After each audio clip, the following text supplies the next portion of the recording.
दोस्तों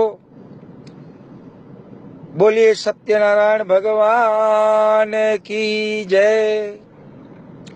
एक चतुर वाणियो હતો અને પાટીદાર સમાજના 44 મંદબુદ્ધિના ચૂંટાયેલા પ્રતિનિધિઓ હતા। એ ચતુર્વાણિયાનો એક ગુરુ હતો।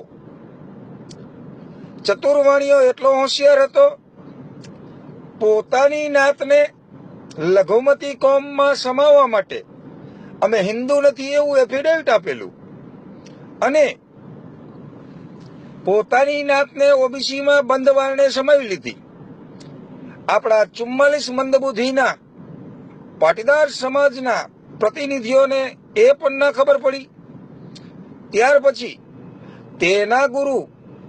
તેના ગુરુએ પોતાની જ્ઞાતિને પણ લઘુમતીનો દરજ્જો આપીને જે લાભ મળે તે બંધ દરવાજે લાભ લઈ લીધો। ભાઈઓ બહેનો કર્યું અને આપણા મંદબુદ્ધિના આગેવાનો પેલી લાઈનમાં બેસીને તાલીઓ પાડતા રહ્યા। ત્યાર પછી જ્યારે આપણા સમાજ માટેની માંગણીઓ ઉછળી, સમાજની માંગણીઓ માર્કેટમાં આવી, લોકોએ આંદોલન છેડ્યા, લોકોએ માંગણી કરી અને તોફાનો કર્યા, ત્યારે પણ આપણા મંદબુદ્ધિના આગેવાનો બંધ બારણા કરી અને સૂઈ ગયા।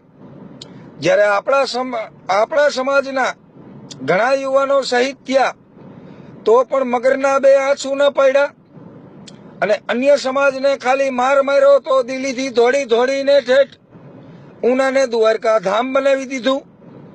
બોલો સત્યનારાયણ ભગવાન કી જય।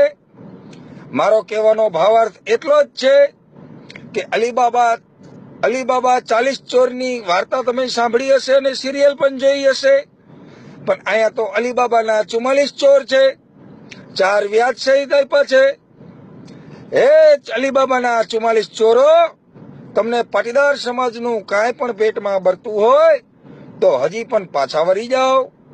દરેક ગાડી દરેક વ્હીકલની અંદર રિવેશનો ગેર આપેલો હોય છે। પહેલો, બીજો, ત્રીજો, ચોથો ને 5મો 5 ગેરની ગાડી હોય છે। અમુક ગાડી 6 ગેરની હોય છે, પણ એમાં રિવેશનો ગેર એક્સ્ટ્રા આપેલો હોય છે। તો મહેરબાની કરીને રિવેશનો ગેર પાડી દેજો।